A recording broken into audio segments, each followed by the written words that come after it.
Hello there, my name is Jerry and I'm the director of Seize the Carp and the founder of Bronson Creative. Thanks for stopping by. Today we're going to look at some of my favorite scenes from my third feature film, Seize the Carp. So let's get started. So this movie was completely improvised, and so that was by design from the very beginning. And so one of the things that I wanted to consider on this film was what happens when the director stops giving input after the film starts. So we met for about 3 months to come up with the idea for the film, and then we just really got started. So this scene you're actually seeing was one of the last scenes that we filmed after we had the whole film completed. And so while this one's a little bit more structured, it was also completely improvised. So we sat down, we knew what we kind of wanted, what we needed to get from the scene. And so one of the things that was missing when we did test screenings of the film was the fact that some people didn't really know the connection between the two characters that you're seeing here that were best friends. And so I wanted to make a film that really didn't have a relationship aspect to it, as I had made that previous. I had a film that was already like that. You can watch those commentaries for Little Hand. They'll be down in the description, I'm sure.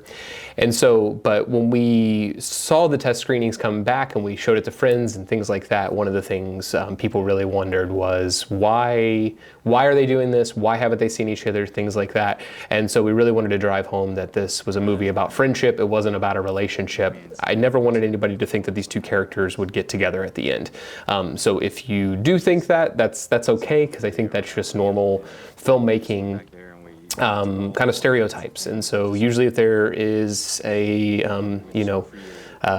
boy and a girl in the same scene, it's a will they, won't they situation, and I just, I had already made that kind of film, so I wanted to kind of bypass that and see what could happen by just traditional relationships of loss and grief and family, and that's where we ended up being. So we found this little cemetery way outside of LA, and so we ventured out. It was just me, the two actors, a camera.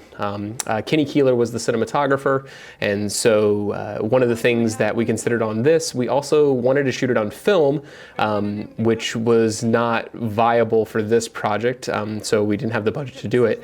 But I did have a camera that was called the Digital Bolex, and so the Digital Bolex would allow you to simulate Super 16. It was a Kickstarter camera long time ago. Very cool camera. I don't have it anymore, but we decided to shoot that on this part. So here in a second, if you watch the whole film, this is the opening scene. If you watch the whole film, you'll see that the film changes in tone throughout it as we're looking at some of the flashbacks. So the Digital Bolex parts of the film are the flashbacks, and so I wanted to give you a little bit of a visual understanding of what that looked like, and that way you'd be able to pick them out quicker.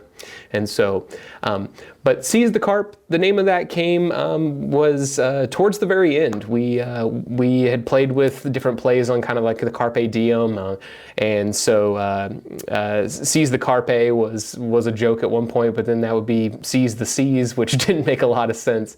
And but we had also thought about different things, but in the end it was about being present and being a journey. And so with that being said, we ended up on Seize the Carp, which was just a play on kind of Carpe Diem. So that's the end of this sequence. So if you're looking for more of them, you'll see them down in the description. You can go check all those other ones out. All of my films are on physical media now, and you're supporting a real artist. You're supporting me. You're supporting the people that actually worked on this.